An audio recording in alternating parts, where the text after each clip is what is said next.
요한복음 3장 5절 말씀입니다.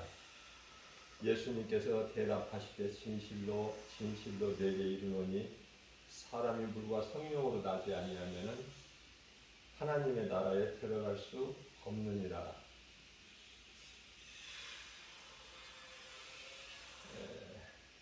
우리가 이 신앙생활을 하는 것은 영혼 구원받기 위해서죠. 베드로전서 1장 9절 말씀이잖아요. 믿음은 결국 영혼 구원이다.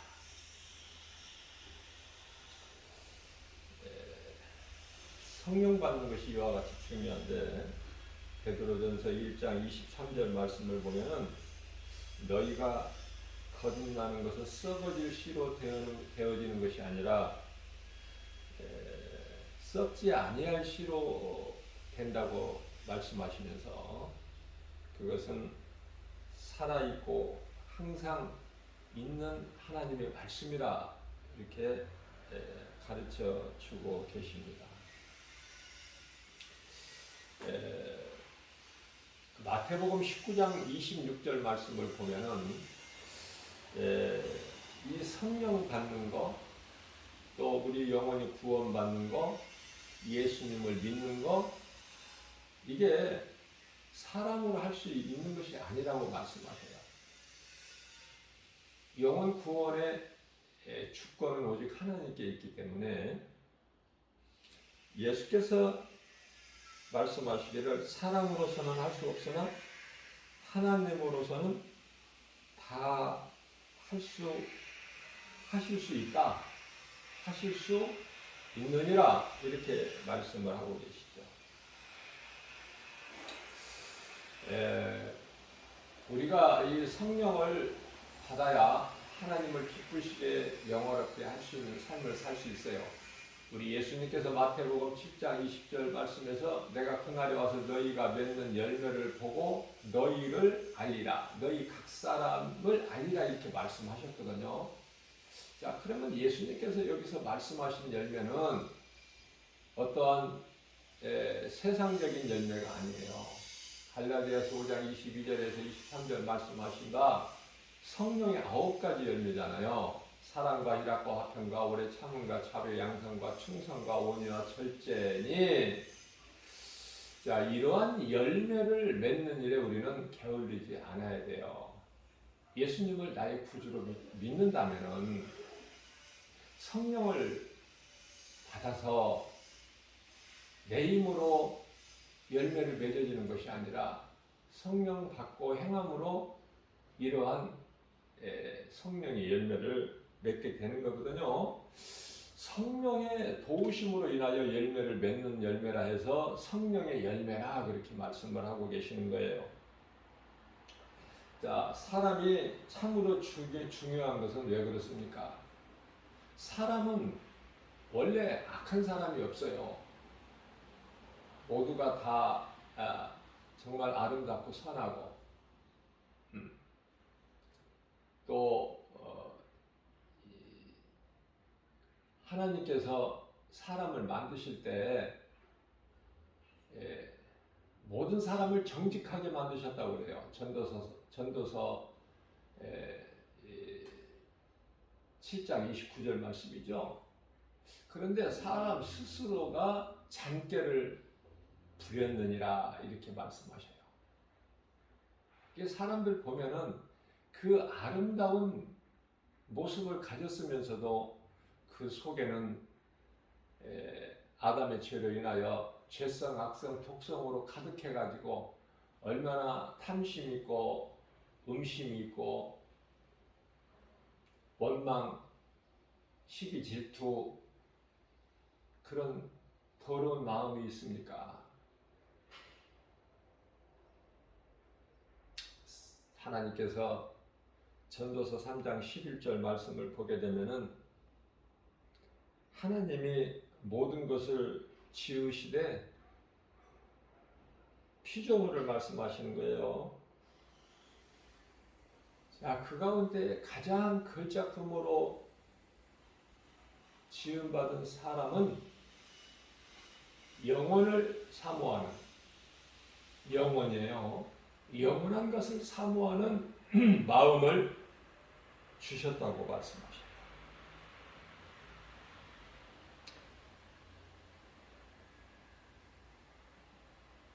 그래서 짐승이 아니고 사람으로 태어났다면 하나님을 알아야 돼.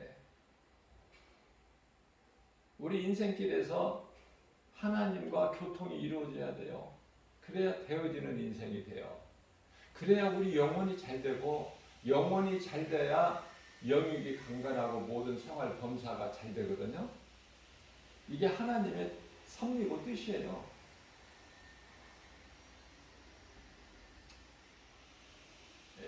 성경에 사울과 다윗이 많이 비교가 되죠.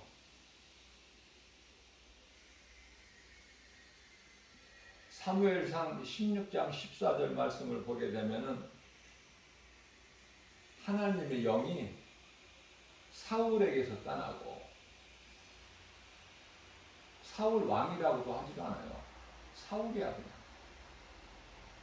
하나님의 영이 사울에게서 떠나. 자, 구약 시대에 그리스도께서 오시기 전에 구약 시대는 이 성령 기름 부음이 있어야 되는데 어떠한 그 특정인에게 기름이 부어지지 않습니까? 제사장이나 선지자나 왕이 되려면은 성령의 상징인 기름이 부어져야 돼요. 그렇기 때문에 사울도 이스라엘의 초대 왕이잖아요. 그래서 사무엘 선지자로 하여금 왕의 기름 부음을 받았죠. 상징이죠, 상징. 이건 참 성령이 아니에요. 상징. 그래서 어떠한 그 뿔병 같은 데다가 오늘날로 말하면은 이렇게 식용유 같은, 그죠? 그런 기름이라고 이렇게 이해를 하시면 되겠습니다. 자, 그래서 사울 왕이 이와 같이 하나님의 영, 그 성령의 기름의 부음을 받았지만 그 사울에게서 하나님의 영이 떠나잖아요. 하나님의 영이 사울에게서 떠나는 순간에 하나님께서 부리시는 악령이 그를 번뇌하게 한다. 악령이. 우리는 이 성령을 받고 살아야죠. 악령으로 인해서 살게 되면은 모든 것이 사망이에요. 그 속에 생명이 없기 때문에. 다시 말씀드리면 하나님이 없는 인생은 살아있으나 세상에서 모든 것을 내가 거머쥐고 그것을 누리고 산다 할지라도 그건 죽은 자예요. 죽은 자. 하나님이 보시기에. 자, 그러한 번뇌가 악령으로 인하여 번뇌하는 사울에게 사무엘상 16장 23절 말씀을 통해서 다윗이 찬송할 때 수금을 들고 와서 손으로 탈 때 악령이 사울에게서 떠나는 거예요. 무슨 말씀이냐면은 오늘날 저와 여러분들이 부르는 이 찬송의 능력을 말씀하고 있는 거예요. 찬송 부르면은 악령이 떠나가요. 이런 놀라운 사실을 깨닫고 찬송 부르면서 체험하면서 살아야 된다. 이게 사실 놀라운 것도 아닌데 쉬운 건데 믿는 자들이 체험을 못해요. 깨달지를 못해요. 찬송의 능력을.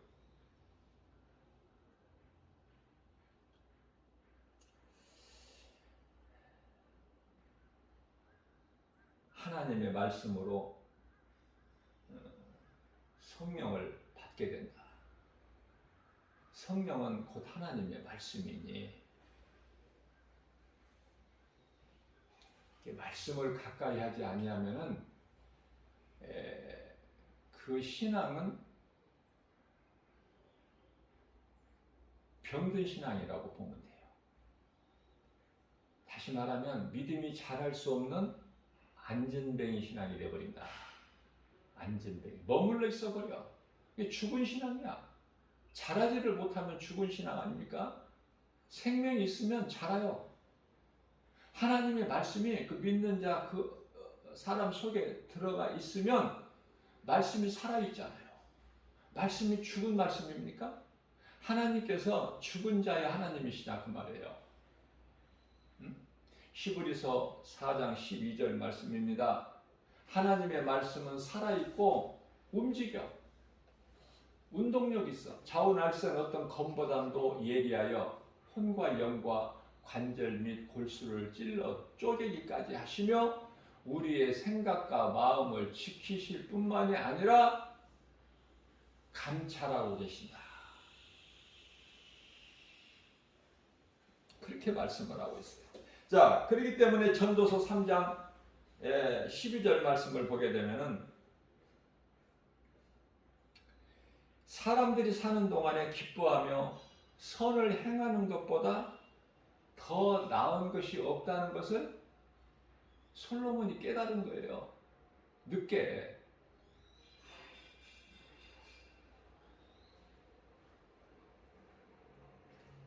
솔로몬도 얼마나 하나님 앞에 범죄했습니까?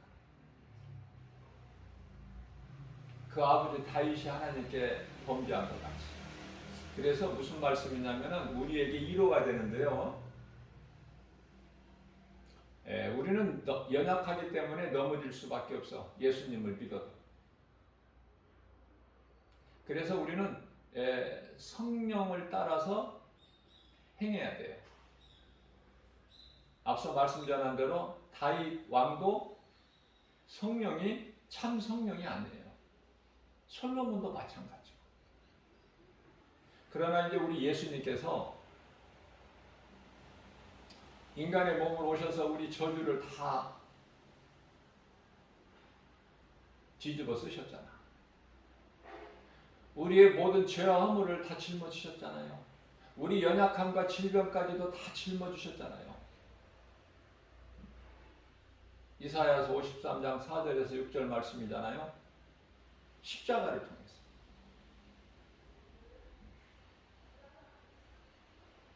그는 실로 우리의 질고를 지고 우리의 슬픔을 당하였거늘 우리는 생각하기를 그가 징벌을 받아 하나님께 맞으며 고난을 당한다 하였노라.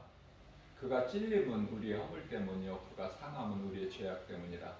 그가 징계를 받음으로 우리가 평화를 누리고 그가 채찍에 맞음으로 우리는 나음을 얻었도다. 우리는 다 양 같아서 각기 제갈 길로 갔건만은 여호와께서는 우리 모든 죄악을 그에게 담당시키셨도다. 여기서 그라는 것은 우리 예수님, 그가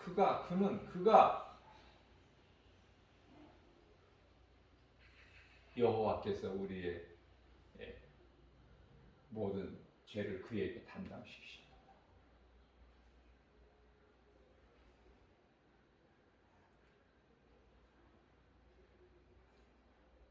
그 십자가 사랑으로 보혈의 공로로 영원히 멸망할 수밖에 없는 죄인인 우리가 구원받고 하나님의 자녀가 되고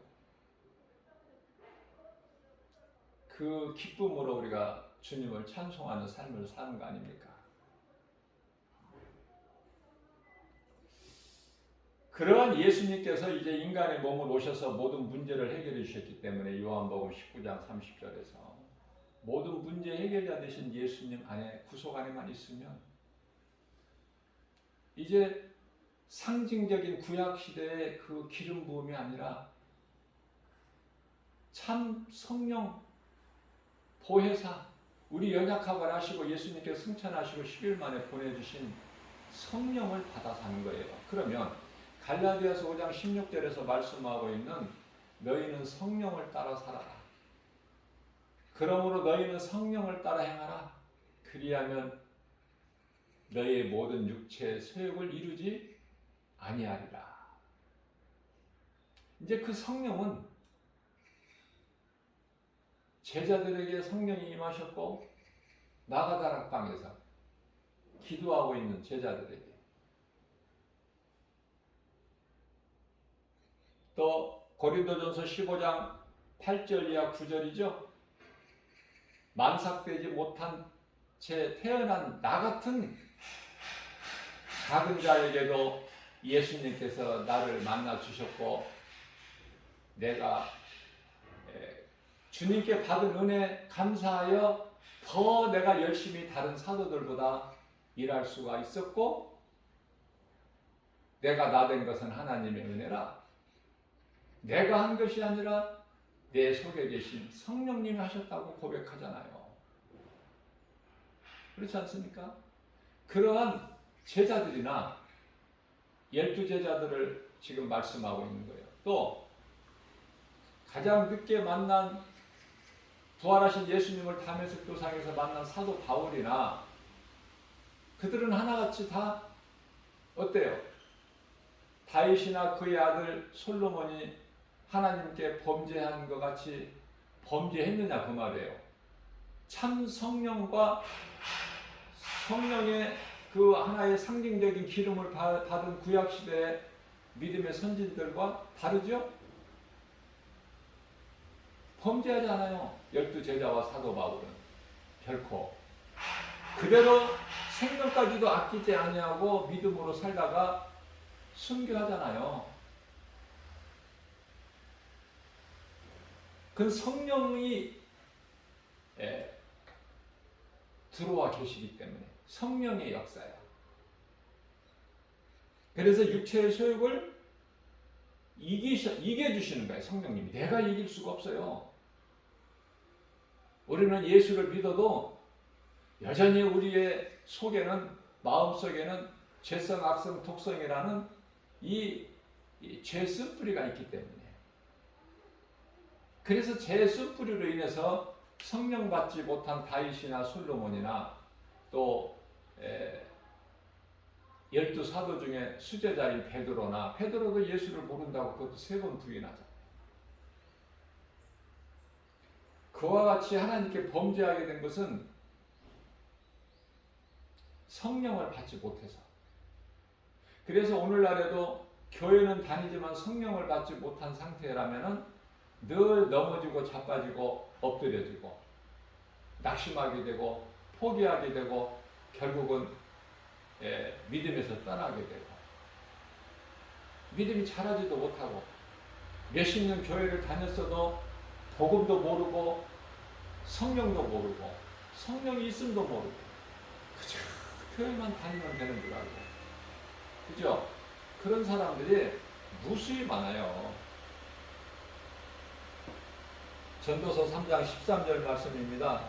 사람마다 먹고 마시는 것과 수고함을 낙을 누리는 것이 하나님의 선물인 것을 깨달았다는 거 아닙니까, 솔로몬이. 솔로몬을 통해서 이런 말씀을 하게 하신 하나님 말씀이다. 모든 성경 66권이. 이게 놀라운 것을 솔로몬은 전무후무한 복 있는 자로서 하나님께 주신 복과 지혜를 받아 누린 사람으로서 전에도 없고 후에도 없는 그런 자로서 깨달은 것을 우리에게 알 수 있게 보여주신 것이 전도서 말씀이에요. 전도서. 하나님께서는 우리를 못 먹고 살아라, 먹는 것이 중요하지가 않다, 돈 버는 것이 중요하지가 않다, 세상에서 열심히 사는 거, 성실하게 사는 거 좋지가 않다, 이런 말씀이 아니잖아요. 지금 먹고 마시고 일하는 것이 얼마나 복인지. 그러나 그 복을 예수님 안에서 행할 때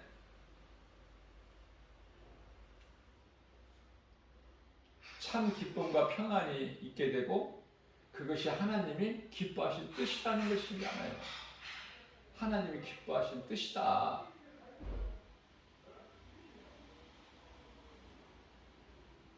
그러나 많은 사람들이 예수를 모르고 하나님을 모르는 상태에서, 하나님이 없는 그러한 상태에서 이런 것을 가지려고 하고 누리려고 하니까 그거는 잠시 있다가 없어질, 다 불에 타버릴 거다 그 말이에요. 그러면서 모아놓은 거 써보지도 못하고 죽어.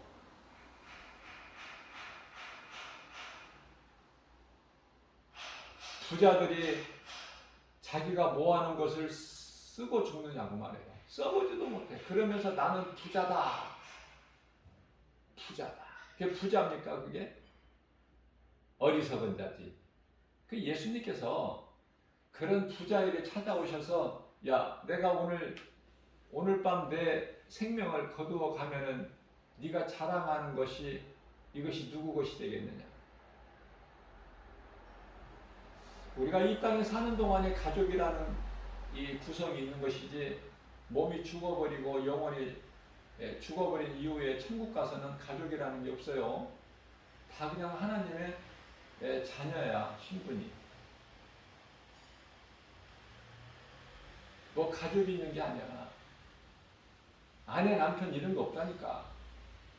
부모, 자식 이런 것도 없고 형제도 없고. 그저 하나님의 자녀야, 구원받은 성도들은.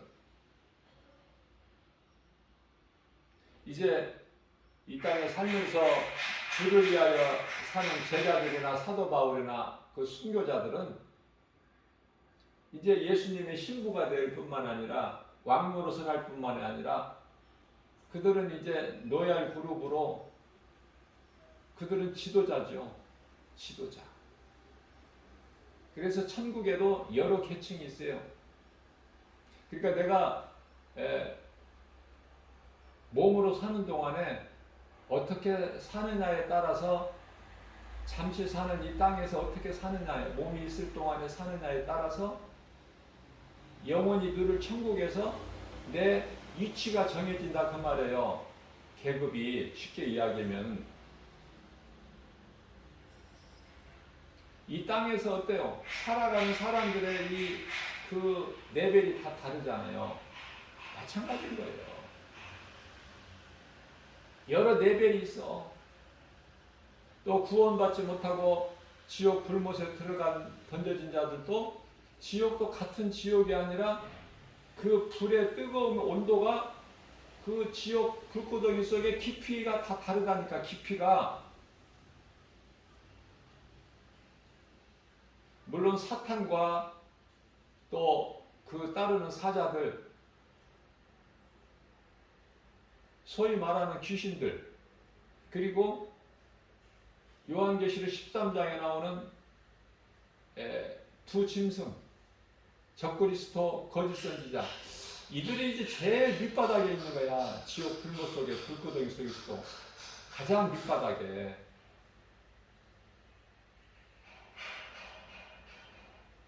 자, 중요한 것은요,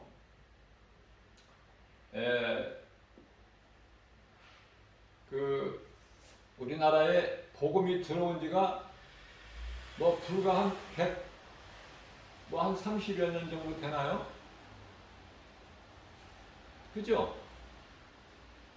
1885년에 들어왔으니까 우리나라에 복음이, 처음으로 복음이 우리나라에 들어온 지가 선교사들에 의해서. 그러면 그 이전에 살았던 사람들은 다 지옥에, 음부에 가 있는가? 아직은 지옥에 간 사람의 영혼은 없어요. 한 영혼도. 다 음부에 있어. 그러면 음부라는 곳은 지옥과 달라요. 음부는 예수님이 다시 오셔서 백보자 심판을 통해서 심판받고 영원한 지옥 불구덩이에 들어갈 자들의 영혼이 지금 대기하고 있는 장소가 음부인데, 아직은 다 음부에 있지 지옥에 들어가 있는 사람의 영혼은 없어요. 한 영혼도. 자, 그렇다면 복음을 믿음으로, 우리 예수님께서 마가복음 1장 15절에서 말씀하시기를 때가 찼고 하나님의 나라가 가까이 왔으니 회개하고 복음을 믿으라, 이렇게 말씀하셨는데, 여기서 회개한다는 건 뭐예요? 예수를 믿지 않고 산 죄, 그 죄로 심판받고 지옥에 가게 되니 예수를 안 믿는 그 무서운 죄를 회개하고 복음을 믿으라는 거예요. 복음은 예수 그리스도. 그러면 구원받는 거예요. 자, 그렇다면 복음이 들어오기 전에 우리나라에 복음이 들어오기 이전에 시대를 살았던 사람들은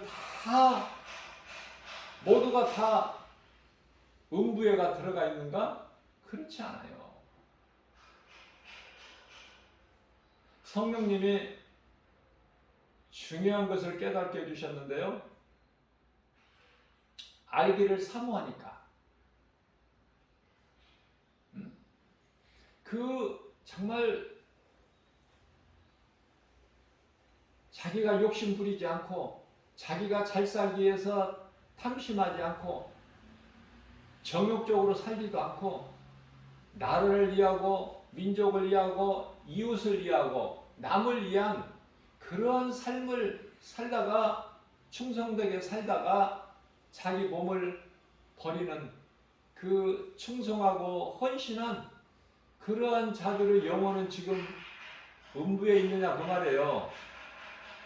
저는 그것에 대한 갈급함이 많이 힘들었어요. 성령님이 감동 주셔서 가르쳐 주시는 거예요. 하나님 은혜가 얼마나 감사합니까? 누가복음 11장 13절에 알기를 사모하는 자는 하나님이 가르쳐 주셔요. 구하는 자에게 주신다 그 말이에요. 늘 우리는 갈급한 마음으로 하나님께 구해야 돼. 자, 그래서 저에게 가르쳐 주시는 성령의 감동으로 제가 깨닫게 된 것은, 가르쳐 주시고 나니까 너무 쉬운 거야. 근데 너무 쉬운 걸 가지고 내가 어렵게 생각하고 고민하고 갈등하고 기도하고 알기를 사모하고. 우리가 이 구원받는 것은 예수님을 구주로 믿음으로 구원받아요. 그 어떤 다른 것이 필요가 없어. 어떤 자격이나 공로나 어떤 행함이나 그런 것이 필요가 없어요. 믿음은 구원받는 거야. 예수가 그리스도이시면서 믿으면, 그리스도는 구원자, 믿음은 구원받는 거예요. 자, 그래서 성령께서 믿음으로 구원받는 거 아니냐? 그 믿음은 복음, 다시 말하면 예수 그리스도. 그런데요, 우리 예수님께서 복음 믿으라 그러셨는데 복음을 전하는 자가 없는데 어떻게 믿어? 전하는 자가 없었는데 1885년 이전에 살았던 믿음의 조상들이 어떻게 믿고 싶어도 믿을 수가 있었나요? 복음이 들어오지를 않았는데. 그러면은 안 믿었으니까 다 지옥 갑니까? 그런 하나님이 아니시거든요. 너무 쉬운 거야 이거, 알고 보니까. 그래서 우리 예수님께서 베드로전서 3장 18절 말씀, 우리 죄로 의로우신 예수님께서 죄인을 위하여 십자가에 달리셨잖아요. 그래서 육체를 벗어버리시고 영으로, 베드로전서 3장 19절 말씀을 보니까 영으로 오게 가신 거야. 음부에 전도하시려고. 하나님의 은혜예요. 전도하시려고. 그래서 우리나라 같은 경우에 복음이 아직 들어오지 않은 상태에서 선하게 살다가 죽은 자들의 영혼이 계속 음부에 있다가 예수님 지상재림하시면 백보자 심판받고 지옥에 들어가느냐? 그렇지가 않아요. 예수님께서 가서 복음을 전하셨어요. 옥에 가셔서 음부에 있는 영혼들에게. 얘들아, 내가 이런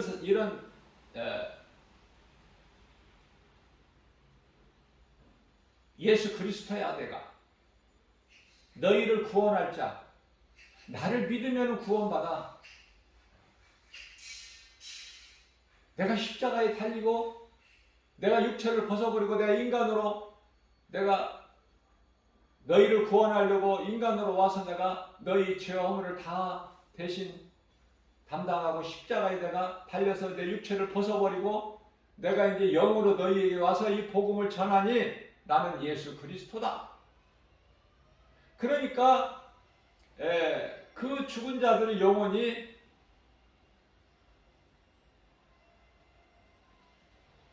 물론 이제 칼빈의 예정론에 의해서 하나님께서 예정하신 자 에베소서 1장 4절에 창세 전에 택하신 자들이 있다고 말씀하시죠. 그래서 칼빈의 예정론이 가장 성경적인 거예요. 그래서 그 음부에 있는 복음을 들어보지도 못하고 믿을래야 믿을 수 없었던 상황 속에서 죽었던 사람들의 영혼이 그 속에서 믿는 자들이 물론 소수지만은 많은 사람들이 아닌 소수지만은 아 그러십니까 예수님 나는 예수님을 믿습니다.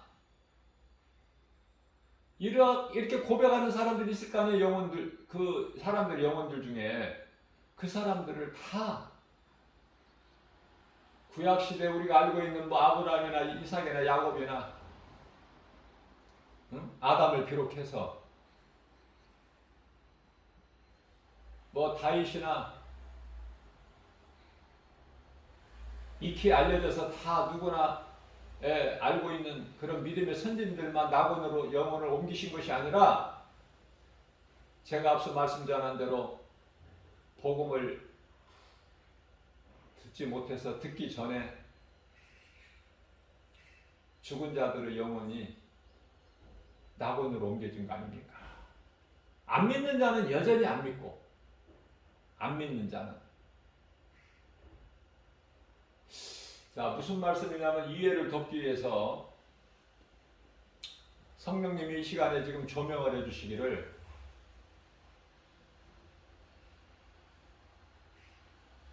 욥기서에 있는 말씀을 인용하라고 하시는데요. 욥기서 욥이 이제 욥이 아니고 누가복음 16장에 나오는 그 부자죠. 부자가 죽어서 가보니까 음부인데 아브라함이 있는 방이 있고 부자가 들어간 방이 있고 두 개가 방이 있어. 음부가 예수님 오시기 전에는 이제 예수님 오신 이후에는 지금은 이제 방이 하나지만 음부가 예수님 오시기 전에는 믿음의 선진들이 들어가 있는 영혼들이 들어가 있는 방이 또 따로 있다고 말이에요. 음부에 음부는 음부인데 옥은 옥인데 두 개의 방이 있어요. 부자가 들어가고 보니까 자기는 고통 가운데 있는데 자기 집 대문에서 기거했던 거지는 나사로는 아브라함 품에 안겨서 평안하잖아요. 평안을 누리잖아요.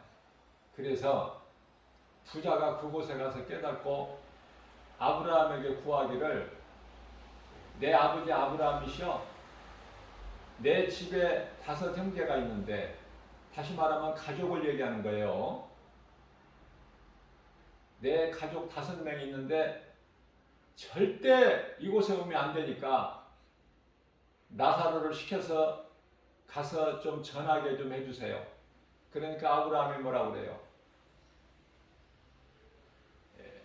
지금 그곳에 살아있는 선지자가 있으니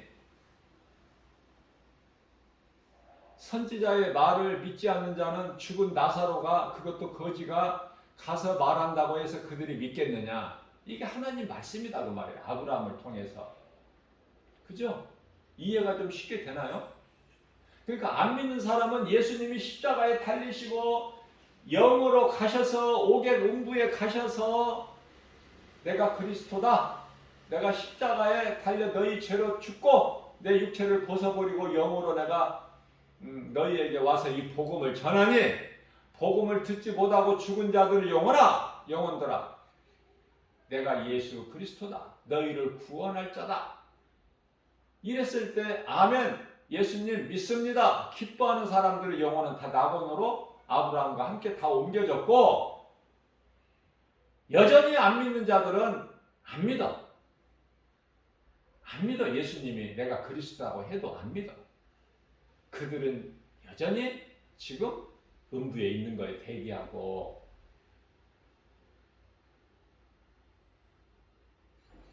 이해가 쉽게 될 수 있도록 제가 잘 말씀을 전했는지 모르겠지만은, 저는 성령의 감동으로 이 말씀을 전하기 때문에요. 때로 또 제가 잘못 할 때가 있어. 말씀 구절을. 어제 말씀 저는요, 제가 이 설교를 하는 것이, 말씀 전하는 것이 아니기 때문에, 오직 성령님을 의지하고 말씀을 전하기 때문에, 제가 말씀 전하는 것을 저는 반드시 듣습니다. 이 전하는 복음의 메시지를 동영상으로 녹화해가지고, 스마트폰을 통해서 동영상으로 녹화해가지고 유튜브에 올려놔요. 그리고 복음을 전해요. 그러니까 제가 이게 녹화해서, 스마트폰으로 녹화해서 유튜브에 올려놓은 이 진리의 복음의 메시지를 듣는 사람이 지극히 적죠. 한 사람일 수도 있고 10사람일 수도 있고. 그죠? 왜냐하면은 모르잖아요. 주 예수 제자교회 김바울 목사가 성령의 감동으로 하나님 말씀을 이렇게 전하고 있는 거 모르잖아, 사람들이. 그죠? 다만 누가 아느냐? 제가 이렇게 녹화를 해서 유튜브에 올려놓기만 하는 게 아니라 1년 365일 매일 세상에 나가서 이 복음을 전하는 전도자라 한 사람으로서 성령님이 감동 주신 대로 그 복음의 메시지를 인쇄해가지고 그것으로 전도를 하거든요. 그러니까 그 전도지를 받아보는 사람은 그 전도지 맨 끝에 보면은 유튜브를 통해서 주 예수 제자교회 김바울 목사를 통해서 하나님 말씀 복음의 메시지를 들으실 수 있습니다 라고 밑에 적어놨거든요. 그러니까 제가 전도하는 그 전도지를 받아보는 사람 10사람 중에서 한 사람, 다시 말하면 10사람 전도지를 받은 사람이 다 그 전도지를 읽는 거 아니잖아요. 절반은 버려질 거 아닙니까? 그죠? 제가 하루에 100사람에게 준다면 100사람 중에서 50사람은 50명은 안 읽어보고 버릴 거 아니에요? 다 읽어봅니까? 받기는 받았어도 버려버려. 절반 이상이. 그러면 하루에 100사람에게 전도지를 내가 건네줬을 때 수많은 사람들이 안 받지만은 그래도 받아가지고 가는 사람이 있어요? 그럼 받아가지고 가는 사람이 100사람이다 그 말이야. 그 가운데 절반 이상은 버릴 거 아니야? 안 읽어보거나. 안 읽어보면 버려지는 거니까 결국에는.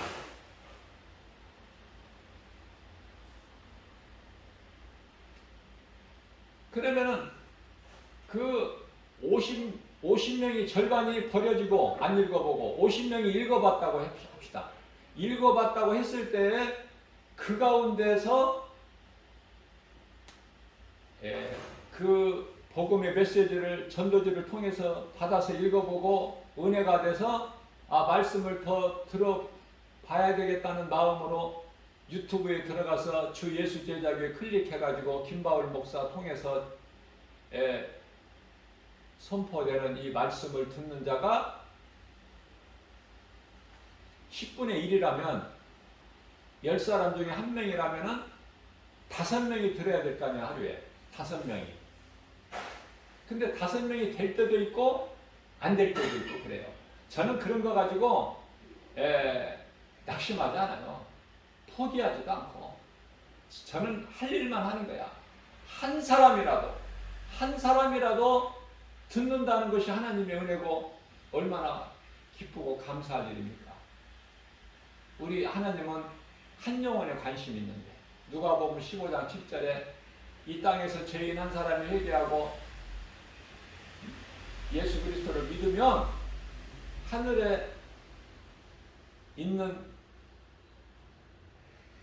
의로운 99명으로 인하여 기뻐하신 것보다 이 죄인 한 사람이 이 땅에서 사는 동안에 복음을 통해서 회개하고 예수를 믿으면 더 기뻐하신다는 하나님의 뜻이잖아요.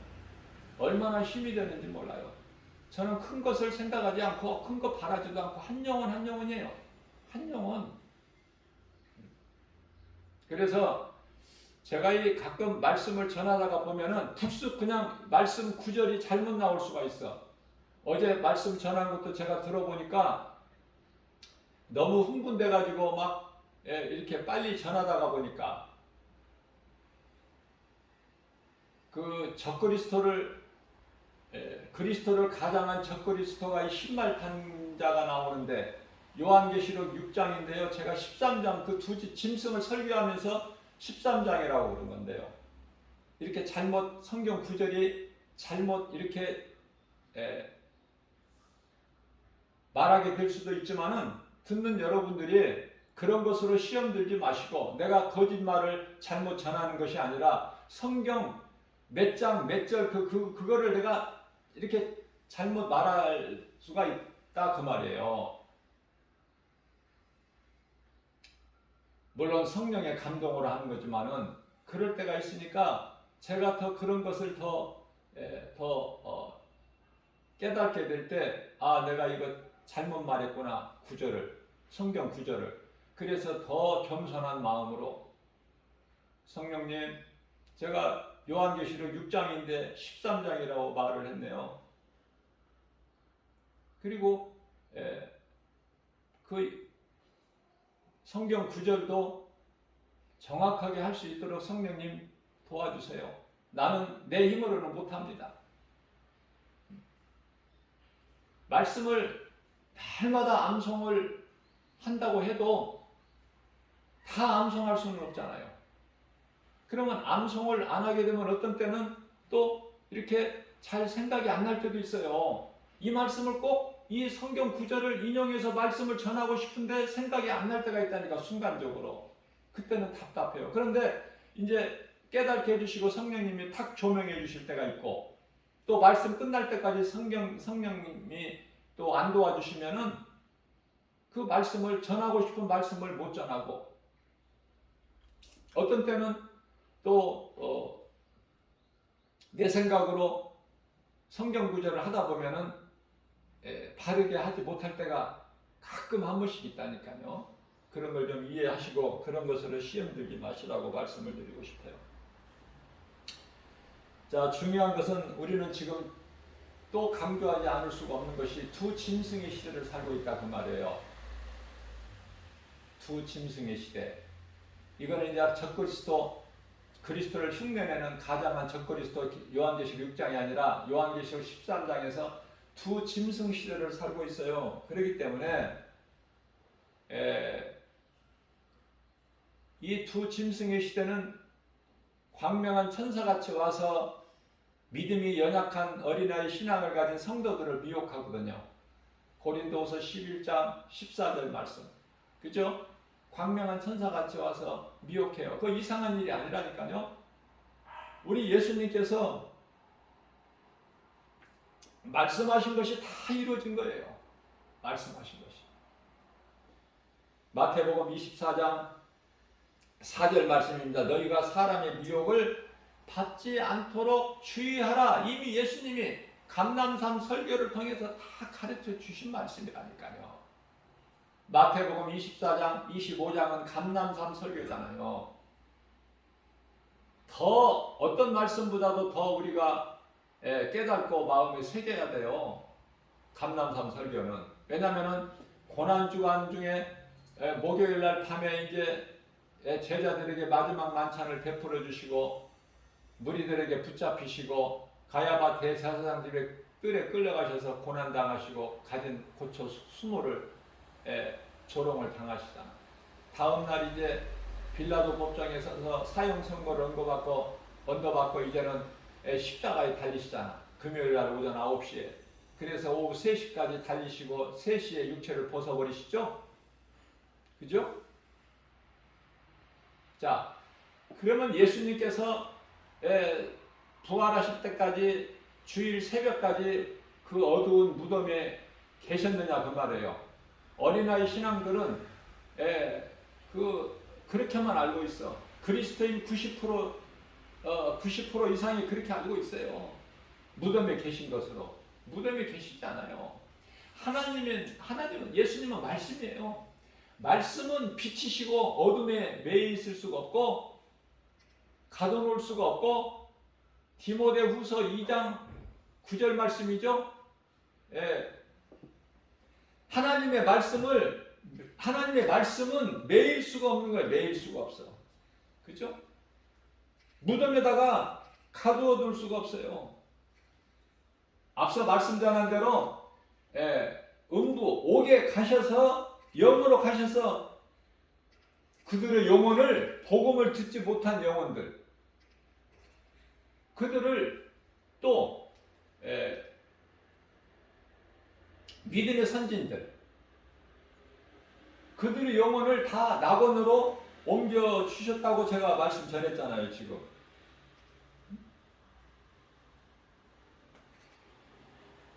그래서 디모데후서 2장 9절 말씀에서 하나님의 말씀은 매이지를 않아. 우리를 위하여 십자가에 달려 죽기까지 고난을 당하셨지만 하나님을 어떻게 묶어놓을 수 있어요? 매일 수가 있나요? 그래서 복음으로 말미암아 내가 죄인과 같이 십자가의 고난은 우리 죄로 받으셨으나 하나님의 말씀은 매이지 아니하니라 이런 말씀을 해주시는 거예요.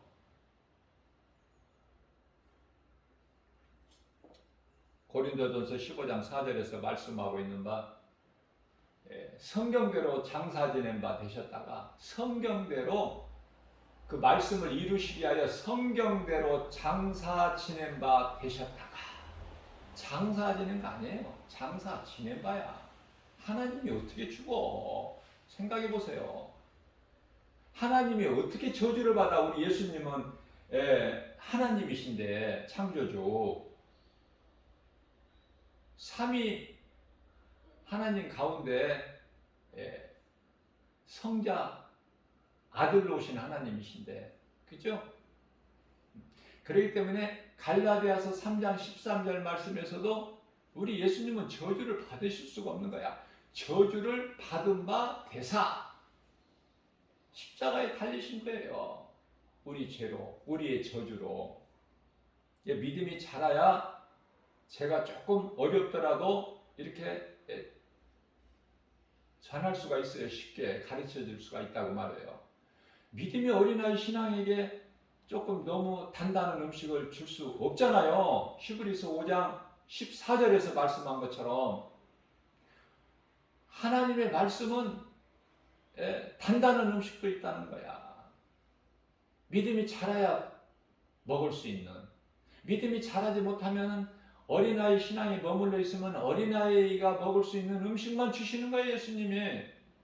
그러나 믿음이 자라고 장성한 그리스도 장성한 분량이 이르기까지 자라게 되면 복음을 전하는 거기까지 믿음이 자라 장성한 분량이 이르게 되면 구한 만큼 하나님이 다 조명해 주셔요. 터치해 주신단 말이에요. 그러니 하나님의 은혜 아닙니까? 그래서 마태복음 24장 5절에서 많은 사람이 내 이름으로 와서, 언제? 마지막 때. 그러면은 많은 사람이 내 이름으로 와서 그들이 말하기를 나는 그리스도라 하며 많은 사람을 미혹하리라. 지금 2000년 전에 하신 말씀이 지금 이루어지고 있는 이 시대를 살고 있다고 말해요. 지금 거짓된 이단들, 두 짐승, 그들의 미혹 속에서 깨어 있어야 되는데 하나님의 말씀을 너무 몰라. 그래도 우리나라는 기독교 국가인 세계 최고 강국인 미국보다는 훨씬 기도도 많이 하고 말씀도 많이 읽고 예배도 많이 드리고, 그러한 유럽에는 기도원도 없을 뿐만 아니라 뭐 새벽 기도 이런 것도 없어요. 새벽에 교회 가서 말씀 듣고 이런 거 없어요. 주일 예배만 있는데 주일 예배도 소수만 참석해요. 주일 예배도 우리나라 같이 뜨겁지가 않아. 이제 우리나라도 이제 점점 식을 대로 식어져 가지고 그러는 가운데 이제 코로나19를 맞아서 그 시대를 살면서 이제 교회도 이제 다 시들어 버렸어요. 교회. 이제 성도들도 다 믿음이 식어버렸고 지금 그런 시대를 살고 있어요. 이제 교회 나와서 대면 예배가 아니라 온라인 예배, 정부 시책에 따라서 그렇게 예배를 드리다 보니까 너무 편하잖아. 물론 이제 믿음이 자라서 막 갈급한 사람들을 말고 거의 대부분 믿음이 어린아이 신앙이 있는 사람들은 이제 너무 좋은 거야. 교회 안 가고 말씀 듣고 온라인 통해서 이제 그것도 이제 점점 식어져 버려요. 그래도 지금까지는 참 그 믿음이 좋았지만은 이제 갈수록 지금 젊은 세대는 예수 믿는 사람들 참 드물어요. 찾아보기. 젊으면 젊을수록 세상 지식을 많이 배운 사람은 배운 사람일수록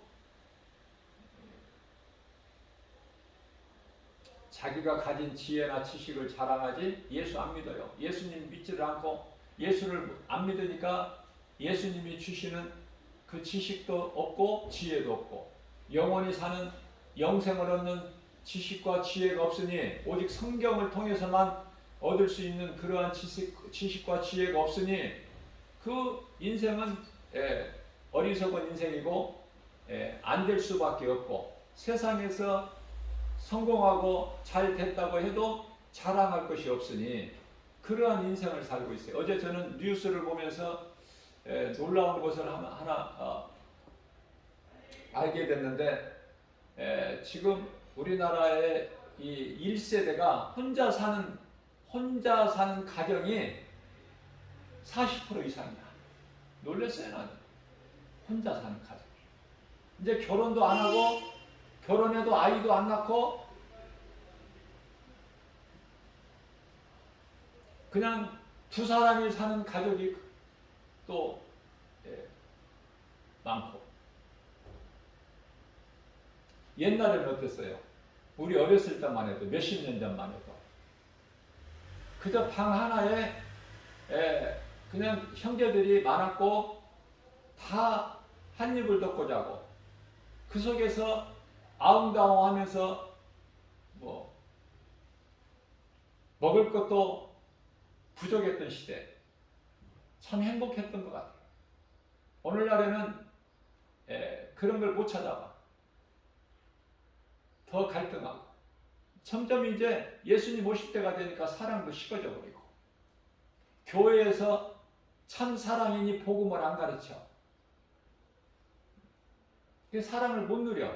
믿음의 가정에서도 세상을 더 사랑해. 예수 안 믿는 불신자들보다도 더 이기적이고 그런 것을 깨닫게 돼요. 우리 한 사람 한 사람이 정말 성령 받고 믿음이 자라야 남을 배려하고 주는 자가 되고 바울로 변화되는 거 아닙니까? 사울 인생이. 우리는 자랑할 것이 없어요.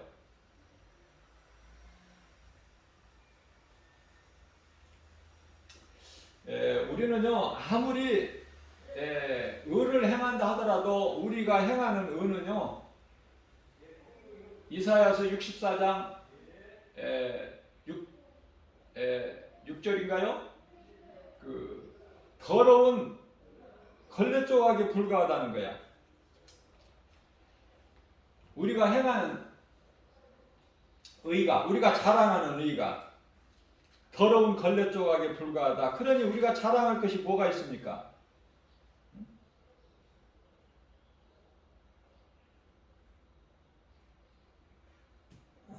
우리의 의는 하나님 앞에 아무것도 자랑할 것이 없어. 더러운 걸레 조각에 불과하다고 말씀하시죠. 이사야서 64장 6절에서. 우리를 만드신 토기장이 되신 예수님이 보실 때 그렇다고 말해요. 우리는 진흙이고 우리는 오직 하나님의 은혜로 예수 그리스도 구속 안에 있을 때만이 참 평안과 복을 받아 누리는 거예요. 그 속에서만이 기쁨이 있어요.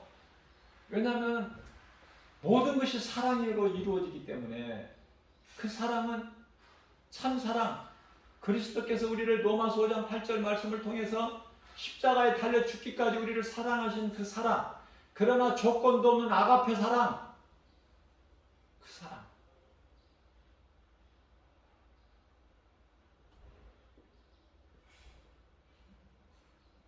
그래서 예수님 안에서 주님이 주시는 그 환경으로 사람이 열심히 일하고, 일은 복이에요, 복.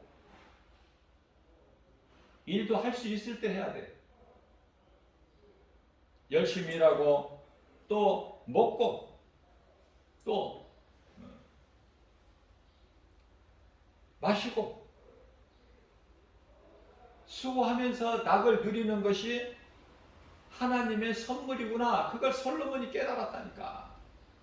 그래서 우리로 하여금 깨닫게 알게 해주시라고 가르쳐 주신 거예요. 하나님께서 솔로몬을 통해서. 솔로몬 싫어하는 사람이 누가 있어? 전무후무한 복을 받았는데. 그러나 음란으로 정욕으로 얼마나 헛된 세월을 보내고 하나님을 멀리하고 그 많은 여자들이 가지고 온 그 나라 자기네들 나라에서 섬기던 우상단지들을 다 가지고 와서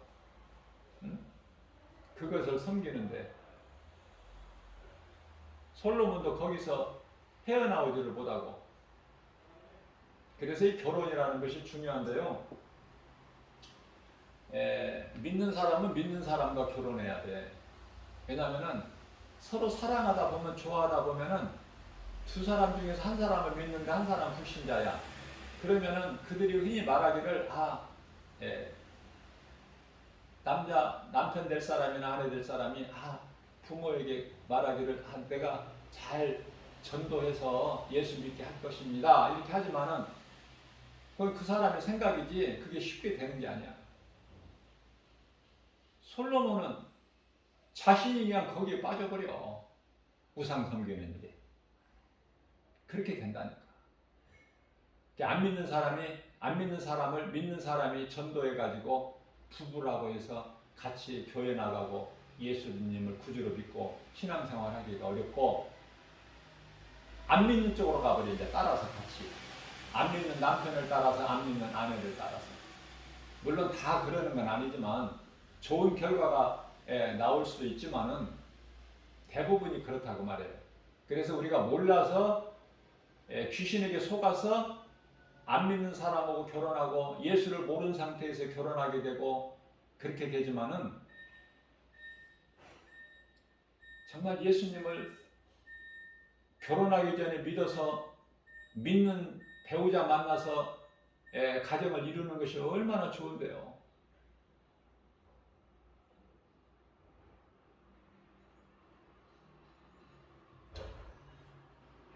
진리의 복음을 들어야 되고 늦게라도 듣고 깨달아야 돼. 한 귀로 듣고 한 귀로 흘려버리면 안 돼.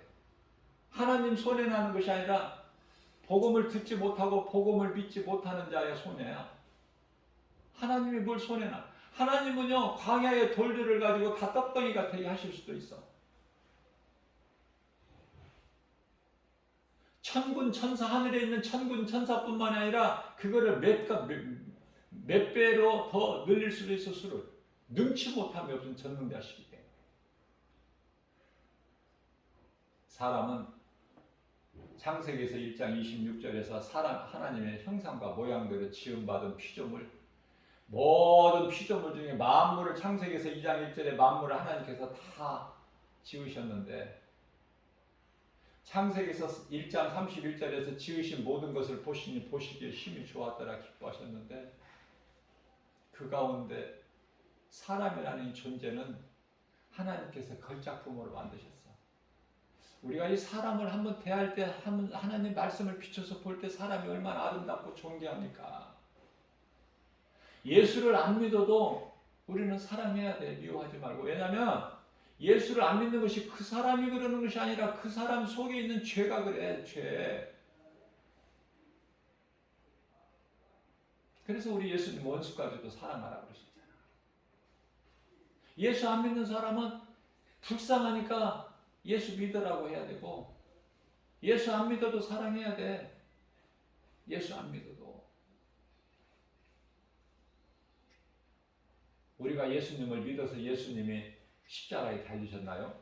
우리가 아직 죄인 됐을 때 에베소서 2장 3절 말씀, 마귀를 따랐던 진노의 자녀들이 아니었더냐 너희가. 그러한 우리를 예수님이 십자가를 통해서 우리를 구원하셨으니 십자가 사랑을 우리 마음에 늘 간직하고 새기고 기억하고 기념하면서 날마다 우리 주어진 생활 속에서 예수님을 생각하고, 예수님은 말씀으로 우리 가운데 오셨으니 그 성령 받고 성령을 따라서 하나님 말씀을 가까이 하고 말씀을 묵상하면서 암송하면서, 악은 데살로니가전서 5장 22절 악은 모양대로 버려버리고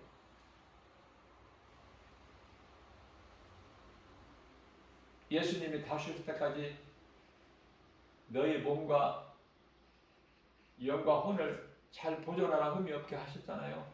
데살로니가전서 5장 23절에서. 왜냐하면 우리 예수님께서 요한복음 6장 63절 말씀을 보게 되면은 예수님께서 십자가에 달리시고 우리를 살리신 것은 영이니 육은 무익하니라 하셨어요. 그 무익하니라 그 말씀을 오해를 하면 안 돼. 또 아무렇게나 해도 된다는 게 아니야. 몸이 얼마나 소중한데요. 우리가 영원히 사는 영혼을 담고 있는 그릇이잖아. 몸이 비록 질그릇이지만 흙으로 만들어진 거지만. 자, 왜 중요합니까? 우리가 몸이 살아있는 동안에 회개할 수 있고 예수를 믿을 수 있고 믿는 자가 행할 수가 있거든. 몸이 있는 동안에. 몸이 없으면 아무것도 못해. 회개도 못하고 믿을 수도 없고 행할 수도 없고 열매 맺을 수도 없고. 그죠? 그게 몸이 얼마나 소중해요.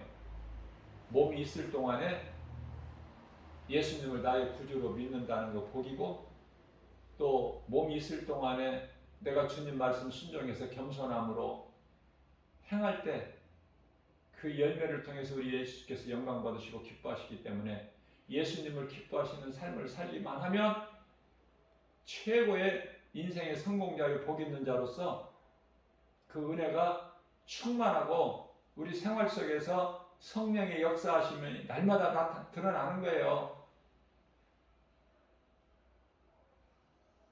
이러한 믿음 가지고 오늘 또 광야 같은 인생길, 거짓된 것에 미혹받지 않도록 늘 말씀과 기도로 깨어있고,